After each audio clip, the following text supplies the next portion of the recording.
گەڕێکی دیکەی ناکۆکیەکانی پەدەکەویەنەکە هەرێم ڕوبەڕووی مەترسی دەکاتەوە. هەرێمی کوردستان ماوەیەکە گیرۆدەی کێشەیەکی سیاسی قوڵ بووە بەهۆی سیاسەتی پەدەکەویەنەکەوە. ئەو دوو پارتە بەهۆی چەندین کێشەوە دۆخی سیاسی و بەڕێوەبردنیان چەقبەستوو کردووە و بۆ چارەسەرکردنی ئەوەش هیچ کۆبوونەوە و دیالۆگێک لە نێوانیاندا نەماوە. هەردوو پارتەکە یەکتر بە هۆکاری خۆڵقاندنی چەندین کێشە و گرفت تۆمەتبار دەکەن، بەڵام کێشەکان هەرچی بن و هەر کامێکیان خەتابار بێت دۆخێکی نەخوازراوی لە هەرێمی کوردستان دروست کردووە و کاریگەری لەسەر ژیان و گوزەرانی خەڵکو و پڕۆژە و خزمەتگوزاریەکان کردووە. مەسرور بارزانی سەرۆکی حکوومەتی هەرێم پەیامێکی بڵاو کردەوە کە لەسەر چەند ئاستێک ڕەخنەی توندی لە یەنەکە گرت و زۆرینەی کێشەکانی حکوومەتەکەی خستە ئەستۆ یەنەکە و بەرپرسیارەتی خۆی لەو کێشانە دزیەوە.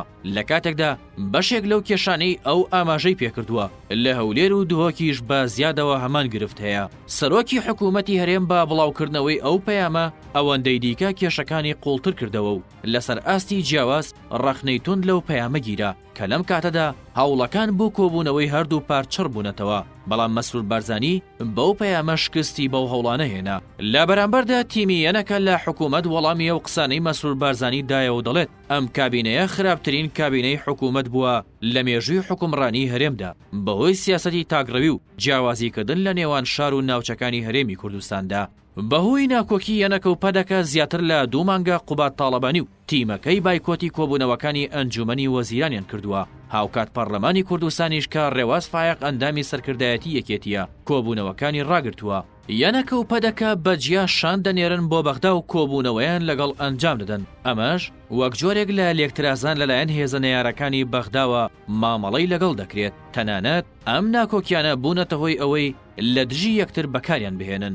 بڕیار بوو مەکتەبی سیاسی هەردوو حیزب لە ئاستی باڵادا کۆ ببنەوە، بەڵام ئێستاشی لەسەر بێت کۆ نەبوونەوە و ئەو پەیامەی مەسرور بارزانیش شکستی بەو هەوڵە هێنا و ڕیسەکەی کردەوە بەخوری.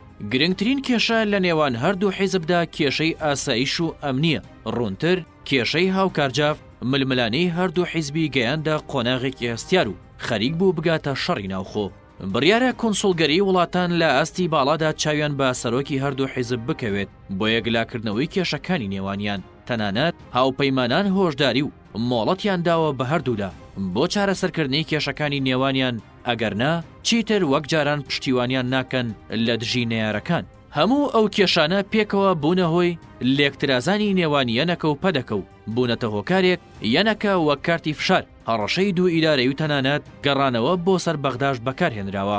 ئەوەی نازانرێت ئەوەیە کە یوچکات یەنەکە و پەدەکە بڕیاری چارەسەرکردنی کێشەکانیان دەدەن، بەڵام لە هەر ساتێکی تەنگەژە و خراپی پەیوەندیدان. ئەو دوو پارتە کە کێشەکانیان هێندە لەگەڵ یەکتر قوڵ بۆتەوە باڵوێز و نێردەی وڵاتان هاتنەتە سەرخەت و نێوەندگیری دەکەن، بەڵام تا ئێستا نەیانتوانیوە چارەسەری بکەن بەهۆی گوێنەگرتنی پەدەکە و یەنەکەوە. ئەوەی جێگەی پرسیارە ئەوەیە هەردوو پارت لەگەڵ هەموو لایەن و حیزبێکی دەرەکی کۆ دەبنەوە و هەوڵ بۆ چارەسەرکردنی کێشەکانی ناوخۆی عێراق دەدەن، بەڵام بۆچی سازش بۆ یەکتری ناکەن و لەگەڵ یەکتر کۆ نابنەوە. ئەوەی ڕوونە ئەوەیە هەردووکیان لە پرسی ئابووریدا شەریکە بەشن و لەو مەسەلەیەدا بە ئاسانی ڕێدەکەون، بەڵام لەم نێوەندەدا تاکە زەرمەندی یەکەم تەنیا و تەنیا هاوڵاتیانی هەرێمی کوردستانن، چونکە بەهۆی ململانەکانی ئەم دوو حیزبەوە تەواوی ژیاریان کەوتۆتە مەترسیەوە.